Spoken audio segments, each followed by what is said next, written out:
Hey, happy Memorial Day weekend. Maybe you've got your Google Ads turned off because you're a solopreneur or small business and you're out of town at the lake. Or maybe your staff is working answering the phones or responding to form fills. Or maybe you just have your campaign on that gets the form fill leads and you're going to return messages and form fills on Tuesday. But I wanted to talk about when you're setting up Google Ads campaigns. When you're setting up a conversion campaign like call only or lead form, things like that, they will ask you a series of questions of what you want Google to do. Where do you want to show? What keywords or what categories if you're on a Google Maps campaign, things like that. And then they might ask you what you don't want them to show you for, or where you don't want to show them, or they may not ask you.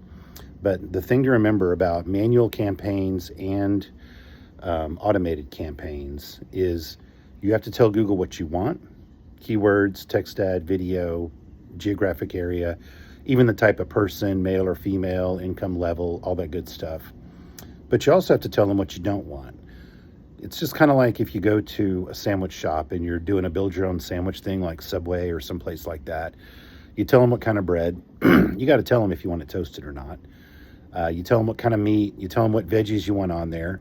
And sometimes you got to tell them, hey, I want tomato and pickle. And then you say, I don't want lettuce and I don't want mayonnaise, because you're afraid they're going to take liberties and just put things on the sandwich that everybody wants, right? It's the same thing with Google. You can tell them you want to show up for these 10 or 15 or 100 keywords. But if you don't tell them that you don't want to show up for these other keywords that are kind of similar, Google has the liberty to show you for those keywords. And that can start costing you a lot of money. Same thing with your targeted geography. If you're in Austin, Texas, and you only serve Austin, you don't go outside of Austin, you've got to tell Google, I want to show up in Austin. Then you got to go back and say, I don't want to show up in Houston, Dallas, Waco, things like that. Or they have the right to take the liberty to show you in those places. If people in those places are typing in your service or your product and the word Austin, or even if they're not, if they've just been in Austin before, they can show you. In addition to that, if you've stayed long enough, they'll show you in other countries like India or whatever. So you have to tell Google, I don't want to show up in Canada and Mexico and India if you're not selling to those places. So keep in mind, you got to tell Google what you do want and what you don't want.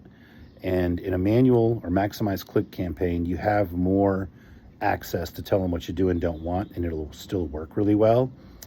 You start telling them a little too much of what you don't want in a conversion campaign, then it could just stop working. Like if you're exact matching in a call only campaign or LSA, it may just stop working altogether. So just a little advice in case you're trying to run your own Google Ads.